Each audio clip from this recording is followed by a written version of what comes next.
Assalamualaikum warahmatullahi wabarakatuh. Perkenalkan, nama saya Sri Wahyuni dari Office Management dan dari kelompok 7.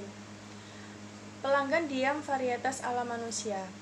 Banyak faktor yang menyebabkan seseorang atau pelanggan diam. Misalnya, yang pertama, rasa malu pada seseorang pelanggan sehingga ia tidak memiliki keberanian untuk menyatakan pendapatannya dengan jelas.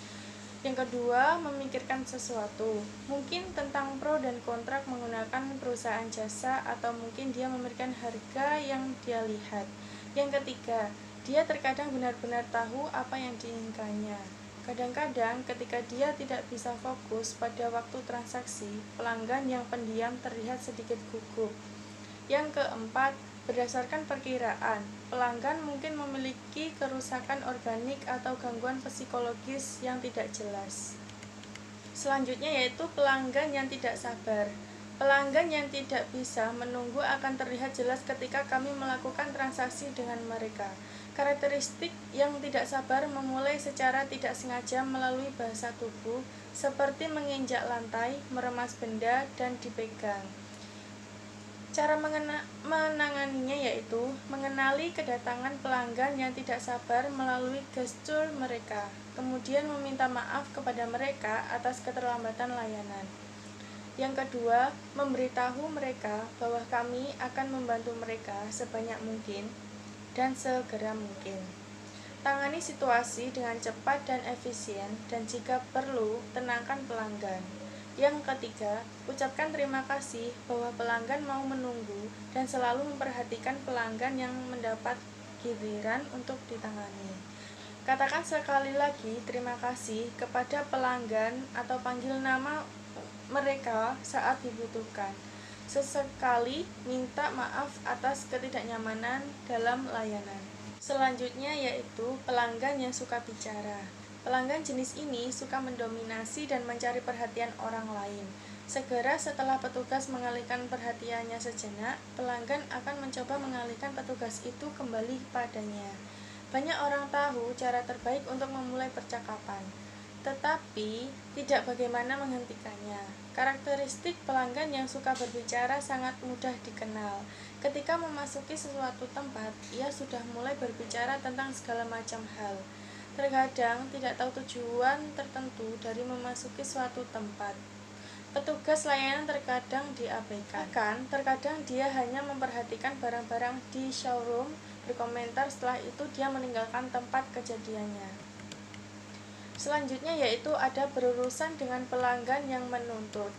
Cara menanganinya yaitu yang pertama, mengatakan halo ketika dia datang ke kantor atau counter Anda. Jika memanggil Anda, gunakan cara telepon yang baik. Dengarkan permintaannya, jika memungkinkan, buat ringkasan permintaan. Permintaan semacam itu dapat dipenuhi atau mungkin tidak, tergantung pada kebijakan perusahaan. Yang ketiga, segera memenuhi permintaan pelanggan jika memungkinkan.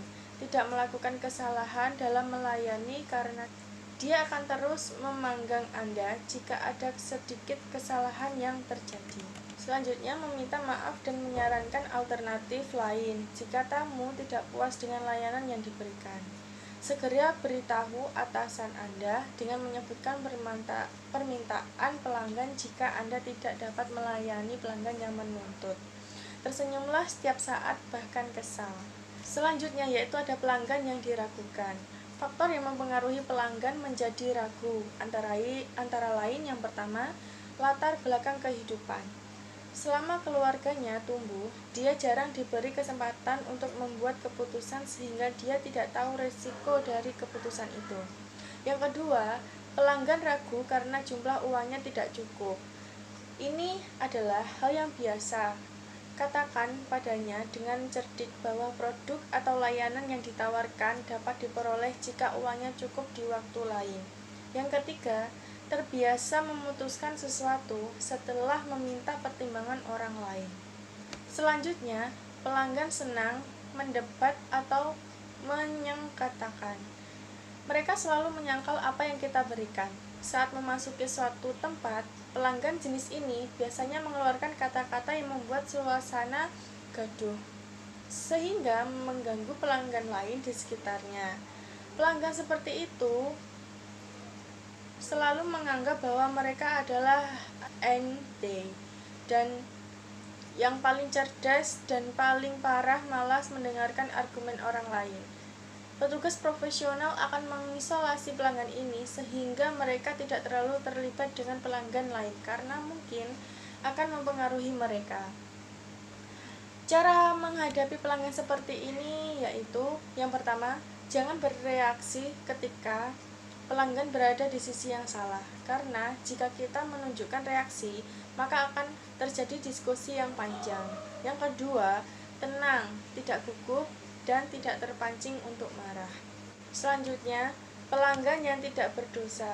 Tidak jarang Anda melihat pelanggan yang tidak bersalah, polos dan jujur, datang dari daerah pinggiran atau desa. Dia biasanya terlihat bingung, ragu-ragu, tidak aman, mudah terpengaruh. Untuk menangani kasus ini yaitu, pertama, menerima pelanggan. Luangkan banyak waktu untuk membantu. Yang ketiga, tanyakan apa yang mereka butuhkan, dan setelah kami tahu, katakan bahwa Anda siap membantu. Yang keempat yaitu melayani berdasarkan permintaan. Yang kelima, jangan pernah berbohong kepada pelanggan yang seperti ini. Satu kali, ketika pelanggan puas, dia akan memberitahu orang lain. Selanjutnya, pelanggan yang siap mental. Pelanggan sudah mempersiapkan diri untuk memenuhi kebutuhan mereka. Mereka memasuki toko dengan percaya diri dan secara eksplisit menyatakan keinginan mereka secara ringkas dan sederhana dan tidak membuang waktu dalam menentukan pilihan.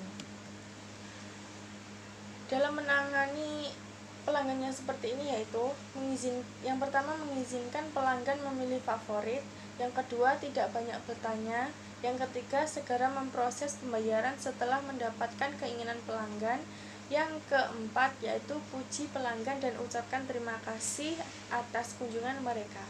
Selanjutnya yaitu pelanggan yang mencurigakan. Hal yang paling memuaskan bagi mereka adalah menemukan kesalahan perwakilan layanan pelanggan. Mereka umumnya tenang dan selalu dicurigai, ditipu, atau diperas. Cara menangani pelanggan yang seperti ini yaitu, yang pertama, cobalah untuk memberikan jaminan yang baik kepada pelanggan dan peluang yang baik bagi mereka untuk bertukar pengembalian yang didapat jika ada kesalahan dalam pengguna layanan atau pembelian. Itu harus ditekankan terus-menerus. Jangan menunjukkan sikap seolah-olah petugas itu superior atau ragu atau goyah. Itu hanya akan membuat pelanggan lebih curiga. Yang kedua, mendemonstrasikan barang atau jasa yang akan diterima oleh pelanggan untuk meningkatkan kepercayaan pelanggan. Selanjutnya yaitu pelanggan sombong. Mereka menemukan cara mereka berjalan, berbicara, dan membentuk sebelumnya menjadi pusat perhatian. Mereka biasanya suka membual. Pelanggan arogan hanya dikasihani karena mereka biasanya memiliki harga diri yang sangat rendah. Cara menangani pelanggan yang sombong yaitu, yang pertama, tenang, tidak terpengaruhi oleh penampilan mereka. Yang kedua, praise there, mereka datang dan memberikan perhatian penuh untuk menghormati. Yang ketiga, tetap sabar dengan semua sikap dan jangan merespon terlalu serius. Yang keempat, beri kesan bahwa pelanggan perlu dihormati. Selanjutnya yaitu layanan yang tidak dapat diberikan kepada pelanggan. Hal ini dapat terjadi karena perusahaan menentukan kebijakan. Misalnya, ada tamu di sebuah hotel untuk menelpon kantor rumah tangga dan meminta layanan untuk menyediakan seseorang wanita. Petugas perlu panik menghadapi tindakan tamu. Petugas harus mengatakan bahwa mereka tidak diizinkan oleh manajemen untuk memenuhi permintaan. Cara menangani kasus seperti ini yaitu, yang pertama, memberikan permintaan maaf karena tidak dapat memberikan layanan yang diinginkan pelanggan dan menjelaskan secara logis mengapa layanan tersebut tidak dapat disediakan. Yang kedua, dengarkan pelanggan yang telah ditunjuk tanpa mengganggu. Yang ketiga, cari layanan alternatif lain jika memungkinkan. Jika pelanggan masih belum puas, alihkan masalah ke atasan yang mungkin bisa menyelesaikan masalah dengan lebih baik. Selanjutnya yaitu melayani banyak pelanggan dalam waktu yang sama. Petugas layanan, apakah mereka petugas di counter check-in di bandara, penjaga toko, resepsionis hotel, pelayanan restoran, atau yang lainnya. Harus berpengalaman dalam melayani lebih dari satu tamu sekaligus. Cara menangani pelanggan ini yaitu, yang pertama, cari tahu pelanggan baru yang datang, segera tunjukkan senyum. Yang kedua, melayani pelanggan secepat mungkin. Jika ada waktu luang saat melayani pelanggan, cobalah untuk melayani pelanggan berikutnya. Yang ketiga, bantu pelanggan berikutnya segera sambil memberikan informasi bahwa pelanggan lain akan segera dibantu. Yang keempat, dan seterusnya sehingga semua merasa diperhatikan. Selanjutnya yaitu menangani layanan yang tertunda. Tidak semua layanan dapat dilakukan pada saat pemberitahuan. Kadang-kadang perlu ditunda karena menunggu sesuatu. Misalnya, pelanggan diminta untuk menunggu saat check-in di hotel, di mana kamarnya belum siap. Selanjutnya yaitu menangani layanan yang tertunda. Tidak semua layanan dapat dilakukan pada saat pemberitahuan. Kadang-kadang perlu ditunda karena menunggu sesuatu. Misalnya, pelanggan dimintai untuk menunggu saat check-in di hotel di mana kamarnya belum siap. Atau pada saat membayar dengan kartu kredit dan berbelok di proses kartu memiliki sedikit masalah dan harus meminta persetujuan terlebih dahulu. Cara menangani masalah layanan yang tertunda yaitu, yang pertama, dengarkan keluhan pelanggan tanpa argumen. Yang kedua, buat ringkasan masalah pelanggan dan tanggapi dengan empati. Yang ketiga, jelaskan mengapa layanan ini tertunda. Yang keempat, sebutkan tindakan apa yang telah Anda lakukan untuk memenuhi penyelesaian masalah dengan pelanggan. Yang kelima, jika orang lain membantu menyelesaikan masalah, beritahu pelanggan apa yang Anda lakukan. Terima kasih dari saya. Apabila ada salah kata dari kelompok 7, mohon maaf yang sebesar-besarnya. Assalamualaikum warahmatullahi wabarakatuh.